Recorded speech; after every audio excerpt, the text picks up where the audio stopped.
أشهد أن لا إله إلا الله وحده لا شريك له وأشهد أن محمدا عبده ورسوله أما بعد فأعوذ بالله من الشيطان الرجيم بسم الله الرحمن الرحيم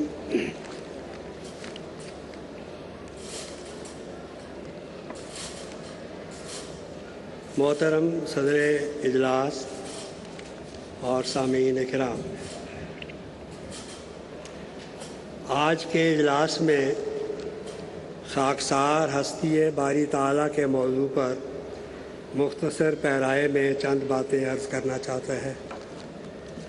یعنی مجھے یہ بیان کرنا ہے کہ وہ عظیم الشان ہستی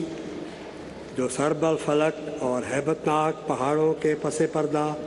جلوہ فرما ہے، جو آسمان کی نیل گوں فضاؤں اور ہر وقت سرسراتی ہوئی ہواؤں، دن رات کے ایک ایک لمحہ میں اپنا خوبصورت چہرہ دکھاتی رہتی ہے، جو لاکھوں مربع میل میں پھیلے ہوئے بے کران سمندروں کی وسعتوں میں کار فرما ہے، وہ جو ساری کائنات کو پیدا کر کے اس کی ربوبیت اور پرورش کے سامان مہیا کرنے والی ہے، اور جس نے ہماری دنیا جیسی لاکھوں دنیایں پیدا کر رکھی ہیں، کیا وہ واقعی طور پر موجود ہے؟ کیا یہ عجیب بات نہیں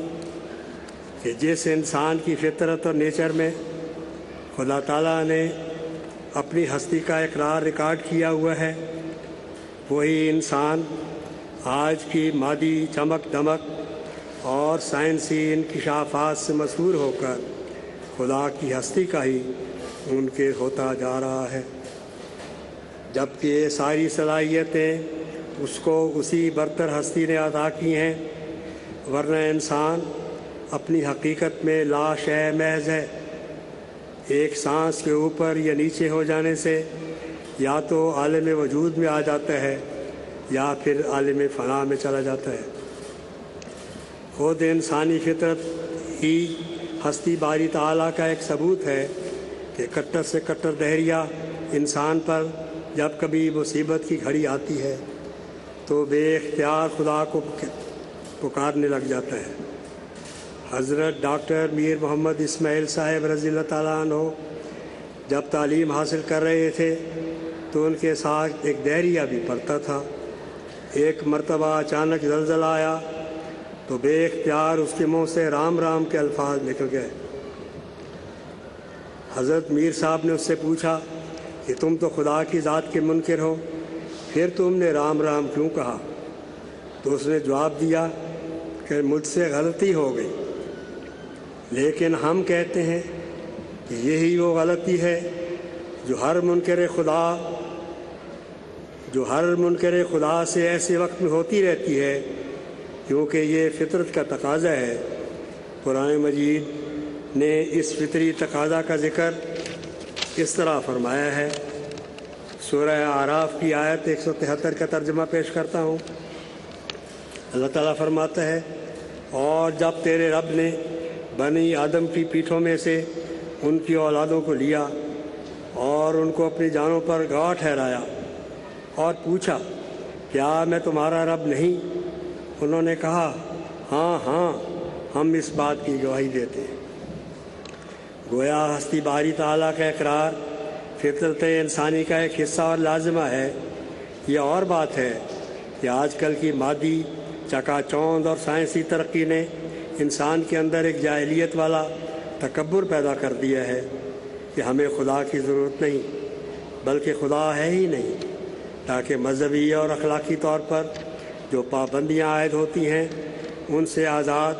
اور بے باک زندگی گزاری جا سکے۔ چنانچہ کمیونسٹ خیالات کے شاعر گوپال متل نے کہا کہ فطرت میں آدمی کی ہے مبہم سا ایک خوف، اس خوف کا کسی نے خدا نام رکھ دیا۔ لیکن خدا تعالیٰ کی ہستی کو مبہم سا خوف قرار دینے والے یہ بھول جاتے ہیں کہ دنیا کی اکثریت اس خوف میں کیسے مبتلا ہو گئی۔ چند انسانوں کو تو واہمہ ہو سکتا ہے، لیکن ساری دنیا اور دنیا کے سب مذاہب اس وہمہ پر کیسے متفق ہو گئے؟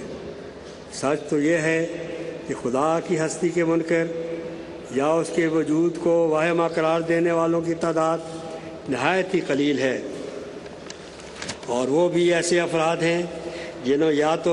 یا تو متعصب مذہب پرستوں کی طرف سے تکالیف پہنچی، یا پھر ایسے لوگ ہیں جو روحانی اور اخلاقی اقدار سے گریز کر کے مادر پدر آزاد زندگی گزارنا چاہتے ہیں، ورنہ حقیقت میں کل مذاہب عالم اس بات پر متفق ہیں ایک بالا ہستی موجود ہے جس نے کل جہان کو پیدا کیا ہے۔ مختلف ممالک اور مختلف حالات کے باوجود جس قدر تاریخی مذاہب ہیں سب خدا کی ہستی کے قائل ہیں۔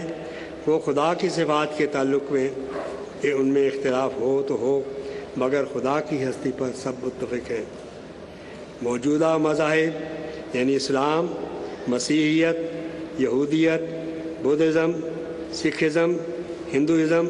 اور زرتشتی مذہب سب کے سب ایک اللہ، خدا، الوہیم، پرمیشور، پرماتما، واحد گرو یا نروان کے قائل ہیں، اور جو مذاہب دنیا کے پردے سے مٹ چکے ہیں ان کے تعلق میں بھی آثار قدیمہ سے پتہ چلتا ہے کہ سب کے سب ایک خدا کے قائل تھے۔ اسی حقیقت کا ذکر اللہ تعالیٰ نے قرآن مجید میں سورہ اعلیٰ میں فرمایا ہے، اس کا ترجمہ یہ آیت 20 ہے، یعنی یہ بات کہ خدا تعالیٰ کی ذات کا اقرار کرنے والے اور پھر اس کا سچا فرمانبردار بننے والے ہمیشہ کامیاب و کامران ہوتے آئے ہیں، اور اس تعلیم کی سچائی کا ثبوت یہ ہے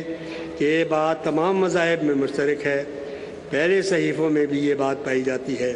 اور حضرت ابراہیم اور موسیٰ علیہ السلام نے جو تعلیم دنیا کے سامنے پیش کی اس میں بھی یہی بیان ہے۔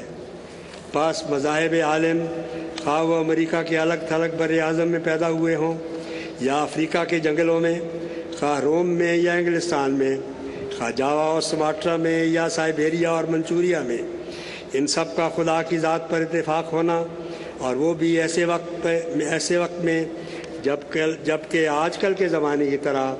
ذرائع ابلاغ بھی نہیں تھے۔ پھر مختلف المذاق اور مختلف الرسوم اور ایک دوسرے سے ناآشنا ممالک میں ایک عقیدہ پر متفق ہونا یقیناً خدا تعالیٰ کی ہستی کا ایک بہت بڑا ثبوت ہے۔ من گھڑت اور ڈھکوسلوں میں تو دو آدمیوں کا اتفاق ہونا بھی مشکل ہوتا ہے، پھر کیا اس قدر قوموں اور ملکوں کا اتفاق جو آپس میں کوئی تبادلہ خیالات کے ذرائع بھی نہ رکھتی تھیں۔ اس بات کی دلیل نہیں کہ یہ عقیدہ ایک امر واقع ہے جسے خصوصاً اسلام نے کھول کر بیان کر دیا ہے۔ اہل تاریخ کا اس امر پر اتفاق ہے کہ جس مسئلہ پر مختلف اقوام کے مورخ متفق ہو جائیں اس کی راستی میں شک نہیں کرتے۔ پس جب ہستی باری تعالیٰ پر ہزاروں لاکھوں قوموں نے اتفاق کیا تو کیوں نہ یقین کیا جائے کہ کسی جلوہ گر کو دیکھ کر یہ ساری دنیا اس خیال کی قائل ہوئی ہے۔ اس ضمن میں قرآن کریم نے حضرت محمد مصطفیٰ صلی اللہ علیہ وسلم سے قبل آنے والے انبیاء کا نام بنام ذکر کر کے فرمایا، سورہ انعام آیت 91، کہ یہ وہ لوگ تھے جن نے اللہ نے یہ ہدایت دی، پس تو ان کے طریق کی پیروی کر۔ اس آیت کریمہ میں اور اس سے قبل کی آیات میں اللہ تعالیٰ نے بتایا ہے کہ اس قدر نیک اور پاک لوگ جس بات کی گواہی دیتے ہیں وہ مانی جائے، یا وہ بات جو دوسرے ناواقف لوگ کہتے ہیں جن کے چال چلن کا ان نیک لوگوں کے چال چلن سے مقابلہ نہیں کیا جا سکتا۔ سیدھی سی بات ہے کہ انہی لوگوں کی بات کو وقت دی جائے گی